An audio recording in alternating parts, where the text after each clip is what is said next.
Hey everybody, this is a quick video in case you have an AOSmith, a water heater, and you're getting an error E01 and you're wondering what's going on and what you need to do to get rid of this error. So first of all, the E01 error is an error when the heating element comes on.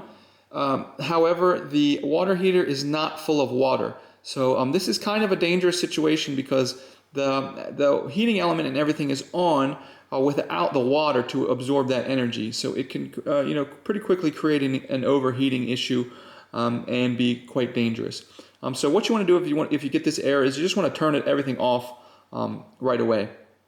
And then once you've turned everything off, you should fill the water heater up with water, and then you'll be able to turn it back on, and this error should be gone, or it should not come back. If it comes back again later, then you're probably going to have it serviced.